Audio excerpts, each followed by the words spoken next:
O, cześć! Dzień dobry z Bolonii.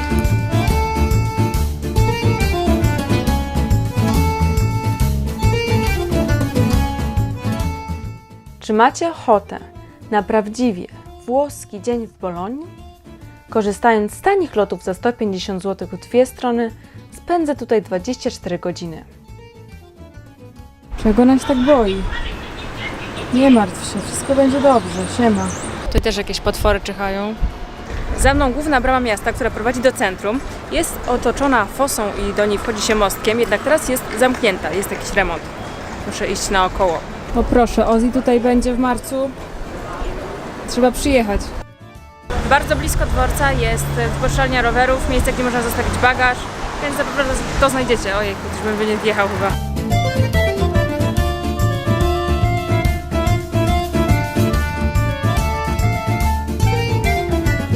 Pięknie zdobione białe schody prowadzą do parku Montagnola, gdzie jest również teren widokowy. Idziemy.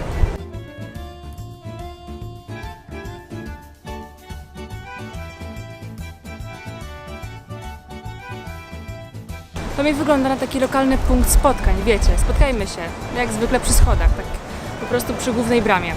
Widziałam, że tu są sami lokalsi, spotykają się, a później idą dalej na miasto.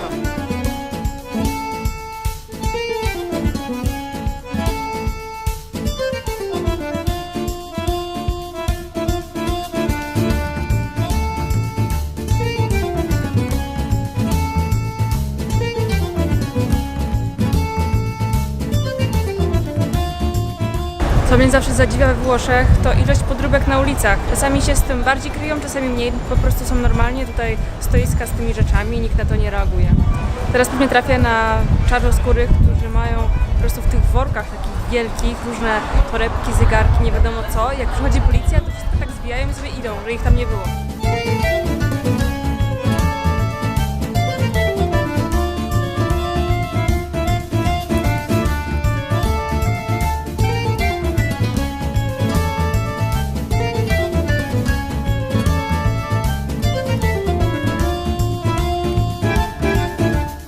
Wejście na wieżę katedry Świętego Piotra to koszt 5 euro. Jest dostępny tylko w soboty od godziny 14 do 16:30, więc miałam naprawdę duże szczęście, że się udało.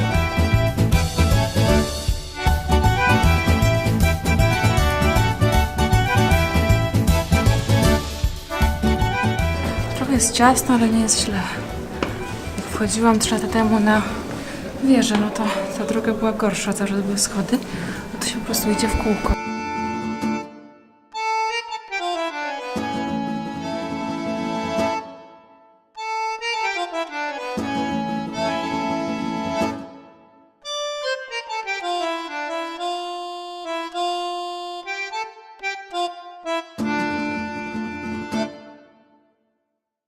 Bolonia nie bez powodu jest nazywana miastem czerwonych dachów. Z dołu tego nie widać, ale z góry zobaczcie. Piękny kres żółtych budynków pomarańczowych z czerwonymi dachówkami. Dobry klimat, co?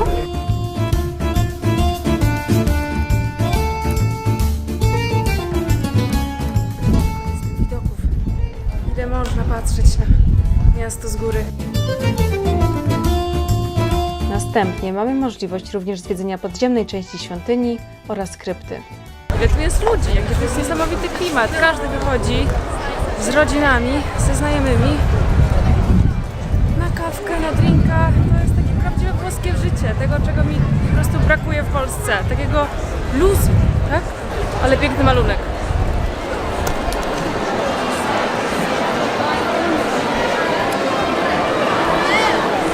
No bardzo ładnie, ale dzisiaj będzie lało i to wszystko spłynie. No tak trochę szkoda.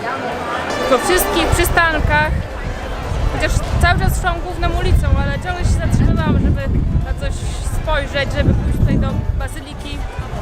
Jestem na głównym placu, Plaza Maggiore.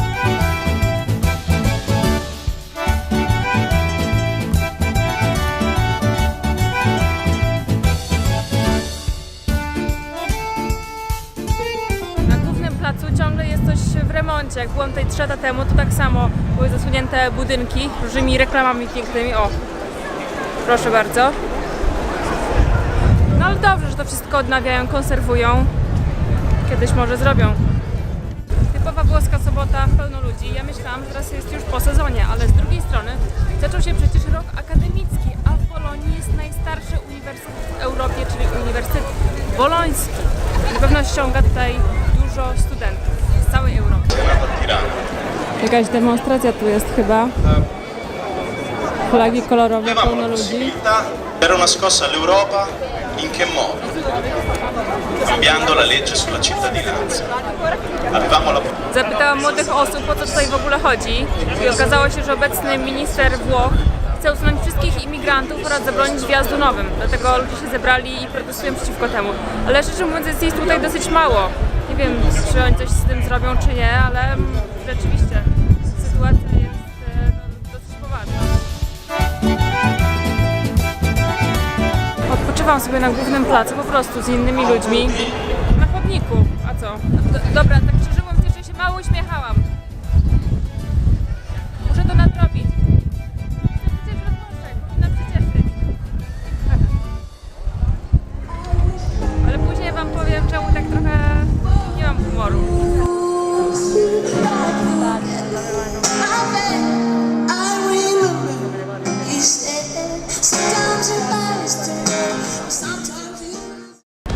Jak wyjazd do Włoch mógłby się odbyć bez włoskich lodów? Powiedzcie.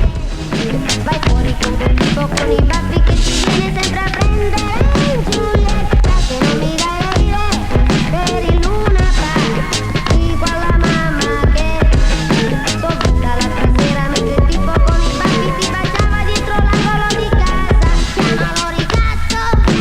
Nauczyłam się w końcu zamawiać kawę. Cappuccino di soja. Wyszłam z domu w 7:30, jadłam jakieś tam małe śniadanie, a tutaj na miejscu tyle się dzieje, tyle jest ludzi, wszędzie po prostu są kolejki do tych kafejek, że dopiero teraz zdecydowałam się gdzieś usiąść. Nie wiem, czy też tak macie, ale w nowym miejscu mi się chce chodzić wszędzie i jakoś tak nie czuję takiego aż zmęczenia, żeby gdzieś siadać i w ogóle odpoczywać. Zdaję sobie sprawę, że dzień jest krótki i za chwilę się zrobi ciemno, więc muszę z tego korzystać cały czas. Na kawę trzeba w końcu zrobić przerwę. Najwyższy czas. Caffè Gamberini, bardzo fajna kawiarnia. Można usiąść na spokojnie. Jest w takiej bocznej uliczce trochę od głównego placu. I jest oczywiście mleko sojowe. No to jest chyba już takim standardem. Tak mi się wydaje we Włoszech. Nie to co w innych krajach.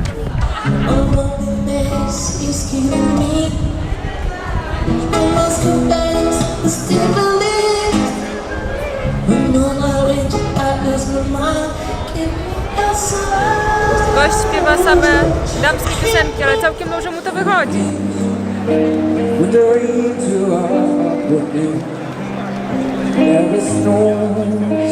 Wszędzie śpiewają, nie da się mówić nic do aparatu.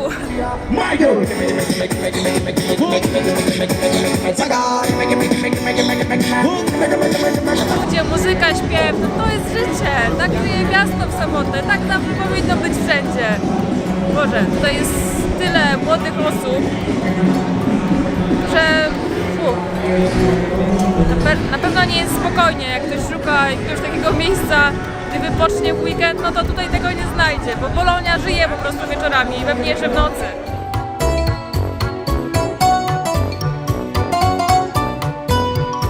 Już się ściemnia, ja właściwie nic konkretnego nie powiedziałam, przepraszam, ale po prostu rozkoszuję się cudownym włoskim klimatem i wieczorem.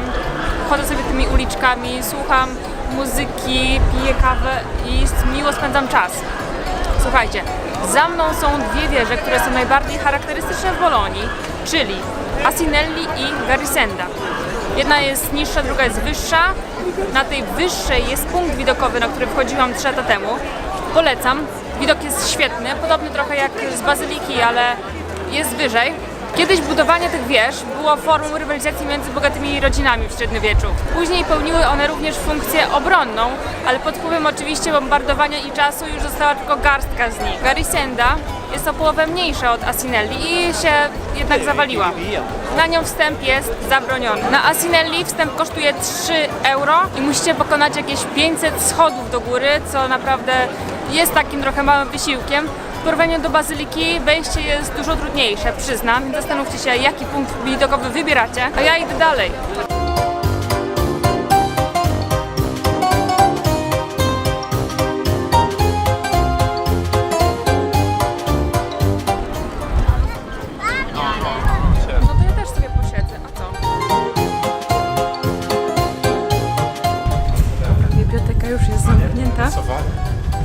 tutaj wpuścił mnie jakiś Włoch po prostu bokiem.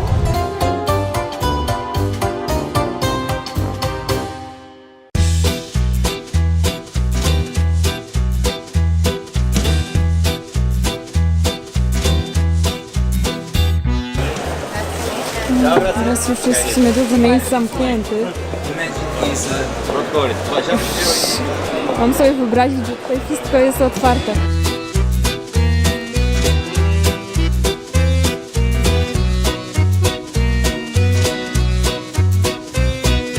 My Polacy nie jesteśmy do tego przyzwyczajeni, że po prostu zagaduje się do ludzi, którzy siedzą przy stoliku. Dla nich, dla Włochów to jest takie normalne.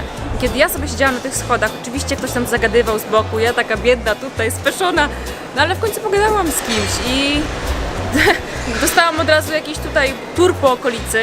Byłam szybko w bibliotece, ponieważ już ją zamykali, była 19, ale udało się chociaż na chwilę ją zobaczyć. Takie trochę bazary, gdzie jest jedzenie, tutaj już trochę widać, że są zamknięte, ale tam wcześniejszy był otwarty, zaraz tam jeszcze pójdę. Śmieszna w ogóle sprawa, gdzieś, nie wiem, od razu ktoś mnie zaprasza na kolację ze znajomymi, że mam gdzieś wyjść na imprezę. Ludzie są tu trochę inni niż u nas i ja oczywiście powiedziałam, że nie jestem sama, że nie jestem sama w mieście, że czekam na koleżankę, która zaraz dojdzie z innego miasta, ale nie, ktoś tam się wydawał całkiem okej, niczego tam nie chciał ode mnie po prostu pogadać, tak? Więc czemu nie? Czego się też dowiedziałam, że na cappuccino jednak się nie mówi cappuccio. To podobno jest jakiś taki slang. No pan mi powiedział, że jednak się mówi cappuccino po prostu normalnie po włosku. No i dobra, chodzę sobie i nagrywam, patrzcie ludzie. A tak w ogóle to się żegnam też z tym gościem, a on mi od razu buziaczki, tutaj rękę daje, tak patrzę. No ale dla mnie to jest śmieszne, no wiadomo, my jesteśmy zupełnie inni. Tyle. Tu ludzie czekają do teatru. Amazonii. Ta knajpa wygląda jak jakiś raj dla mnie. Zielono, wegetariańsko, idę. 100% bio, wegetariańska knajpa.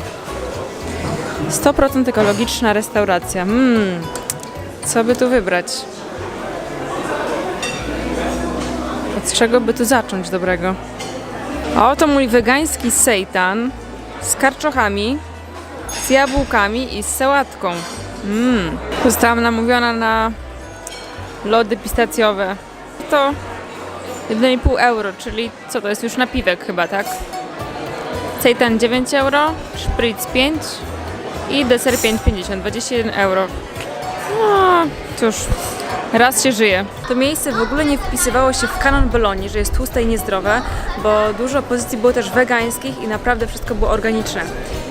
Przyznam, że nie doczytałam, że to danie z seitanem jest na zimno, czyli to była taka sałatka, ale było naprawdę smaczne.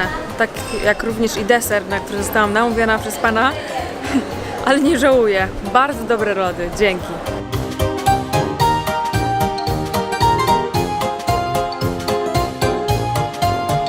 Włoski wieczór, taki piękny.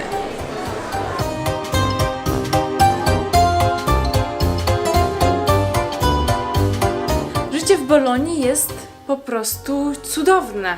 W nocy ludzie wychodzą, siedzą w tych knajpach, jest cudowny klimat, no ale wiecie, ja tam sama nie będę chodzić, no bo tak łatwo można nawiązywać kontakty, ale nie do końca wiem, jakie ktoś ma zamiary, więc wolę być spokojna i bezpieczna w hotelu.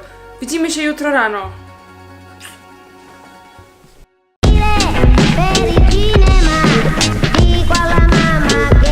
Jakieś śpiewy odchodzą od rana. Pewnie dzisiaj jest jakiś mecz w Bolonii.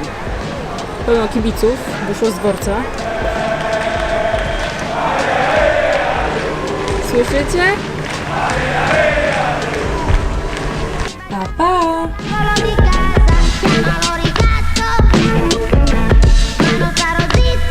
Dzisiaj pogoda już zdecydowanie brzydsza, pada, ale chociaż zobaczcie, nikogo nie ma na schodach. Taki chociaż jest plus. Może przestanie zaraz, co?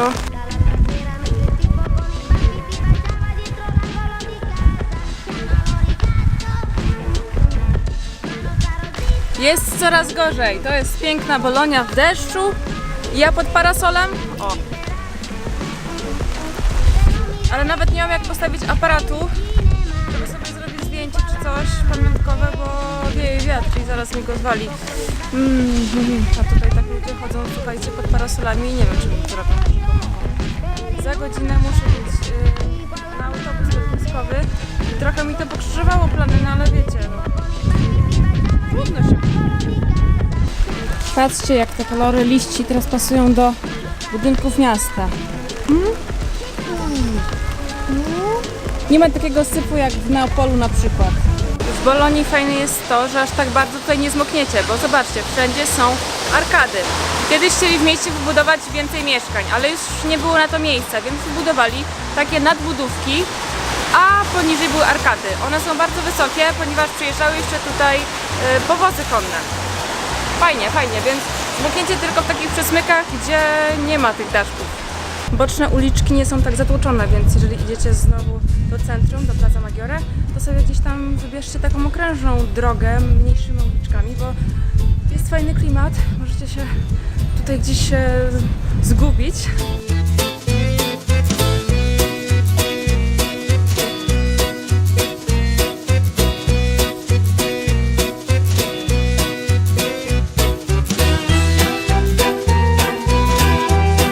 Nie da się chodzić w tym deszczu i zupełnie nagrywać. No smutno mi trochę, ale co tam. Co zauważyłam jeszcze, że Włosi ubierają się w takie bardzo naturalne, neutralne kolory, jak czarny, szary, beżowy. Przyznam, że na ulicach jest tak dosyć nudno, jeżeli chodzi o ubiór. Nie tak jak w dużych miastach, nie wiem, w Londynie, w Berlinie. Tam ta różnorodność jest zupełnie inna, ludzie są bardziej szaleni i kolorowi.